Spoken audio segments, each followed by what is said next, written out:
बात महाराष्ट्र की, जहां बटेंगे तो कटेंगे के नारे के बाद एक रहेंगे तो सेफ रहेंगे का नारा दिया गया।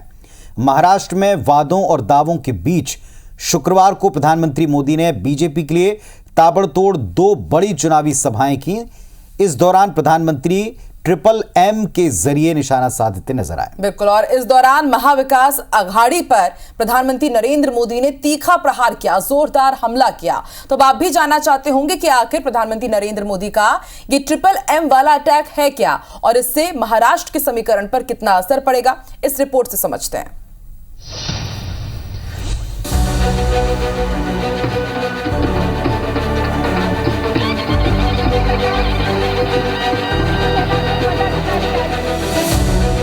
महाराष्ट्र में वोटिंग की तारीख करीब आते आते सियासी पारा हाई है। रैलियों का जोर है, वादों नारों का शोर है, वार पलटवार का सिलसिला चारों ओर है। शुक्रवार को पीएम नरेंद्र मोदी ने आदिवासी बहुल सीट धुले में महायुति की तरफ से मोर्चा संभाला और महाविकास आघाड़ी पर एमएमएम अटैक किया। मोदी का ट्रिपल एम अटैक महिला, मराठी मानुष और माझी लाडली बहन योजना के जरिए था। उन्होंने कांग्रेस पर माझी लाडली योजना को खत्म करने की साजिश रचने के आरोप लगाए। साथ ही मराठी भाषा को अभिजात का दर्जा दिए जाने का जिक्र कर बीजेपी की मराठी जमीन को और मजबूत करने की कोशिश भी की। मोदी ने राष्ट्रपति द्रौपदी मुर्मू का जिक्र करते हुए कांग्रेस पर उनके और महिलाओं के अपमान का आरोप लगाया।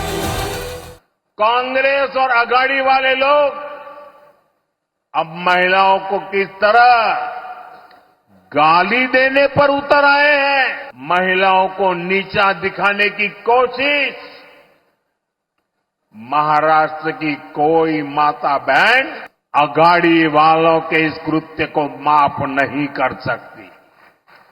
मातृभाषा तो एक तरह से हमारी मां होती है। मुझे गर्व है कि हमारी सरकार ने मराठी भाषा को अभिजात भाषा का दर्जा दिया है। हमारी सरकार महिलाओं के सशक्तिकरण के लिए जो कदम उठा रही है वो कांग्रेस और उसके गठबंधन को बर्दाश्त नहीं हो रहा है। कांग्रेस माझी लाडकी बहन योजना को बंद करवाने के लिए भांति भांति साजिशें रच रही है। धुले में जनसभा को संबोधित करते हुए पीएम ने इंडिया गठबंधन पर एक जाति से दूसरी जाति को लड़ाने के लिए कटघरे में खड़ा किया तो योगी की बटेंगे की तर्ज पर एक हैं तो सेफ हैं का नारा दिया।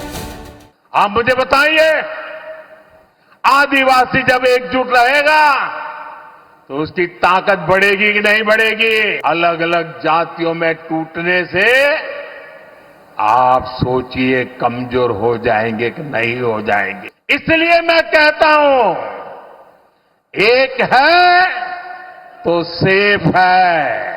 कांग्रेस का एजेंडा है कि देश भर की आदिवासी जातियां आपस में लड़ती रहें, उनकी सामूहिक आदिवासी ताकत खत्म हो जाए। कांग्रेस एससी, एसटी, ओबीसी समाज की एक जाति को दूसरे के खिलाफ खड़ा कर रही है। प्रधानमंत्री का बयान दरअसल राहुल गांधी को जवाब माना जा रहा है, जिसमें उन्होंने कहा कि बीजेपी के लोग जहां जाते हैं एक भाई को दूसरे भाई से और एक धर्म को दूसरे धर्म के लोगों से लड़ाते हैं। जहां भी बीजेपी के लोग जाते हैं